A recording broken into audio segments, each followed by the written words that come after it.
नमस्कार। तो आज हम हैं यहाँ पर उत्तराखंड बुक स्टॉल टीम आई है हल्द्वानी एपीएस पब्लिक स्कूल में। यहाँ पर जो है बुक स्टॉल लगा हुआ है और हमारे साथ हैं जीके तिवारी सर।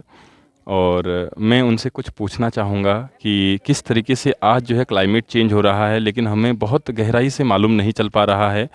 और कितनी बहुत ख़तरनाक स्थिति है, जो आचार्य प्रशांत जी कहते हैं कि जो नया साल हमारा है 2025 वो बहुत स्कैरी है, बहुत डरावना है।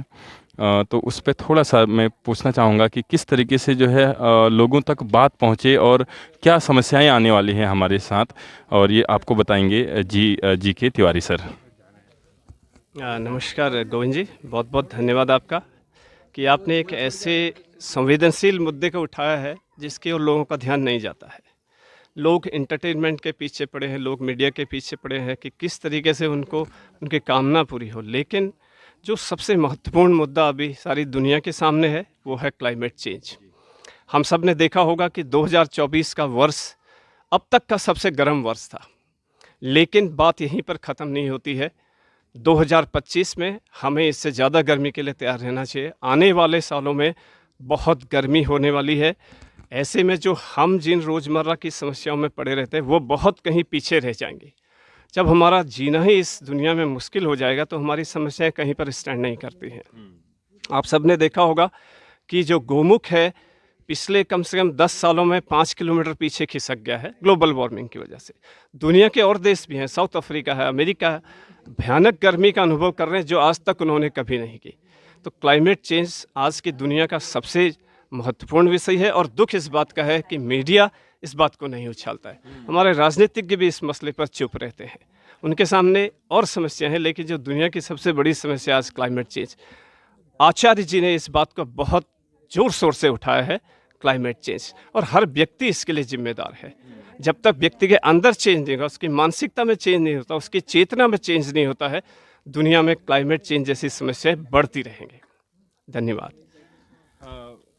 तिवारी सर, एक एक प्रश्न और उठ रहा था अभी कि जैसे जो क्लाइमेट चेंज हो रहा है, इतनी आपने कहा कि 2025 में आप एक भीषण गर्मी का देखने के लिए आप तैयार रहिए, क्योंकि क्लाइमेट बदल रहा है, गर्मियाँ बढ़ रही हैं। तो ये है कि जैसे आपने वैसे समाधान तो बता ही दिया, फिर मैं आपसे एक बार और पूछूंगा कि इसका जो समाधान है, जो फीडबैक साइकिल शुरू हो चुकी है, उस फीडबैक साइकिल में तो आचार्य जी कहते हैं कि, और बिल्कुल ये वैज्ञानिक निष्कर्ष भी है कि बहुत खतरनाक है, बहुत रिस्की है और बहुत जल्दी जो है बहुत जीने योग्य पृथ्वी नहीं बचेगी। तो उसका एकमात्र समाधान क्या हो सकता है? कैसे क्लाइमेट चेंज को रोकें? क्योंकि फीडबैक साइकिल कहा जाता है कि जब स्टार्ट हो जाती है उसके बाद तो वो समाप्त भी नहीं होती है, बड़ी मुश्किल पड़ जाती है। तो उन चीज़ों से हम कैसे उठें? क्योंकि लगभग मीडिया कवर नहीं कर रही है, कोई बोल नहीं रहा है, आचार्य प्रशांत जी अकेले हैं जो बोल रहे हैं। तो क्या समाधान है, एकमात्र समाधान क्या है इसका? कैसे इस चीज़ से हम लड़ें? बिल्कुल सर, बिल्कुल। आपने जैसे कहा कि अब लगभग बाजी हमारे हाथ से निकल चुकी है।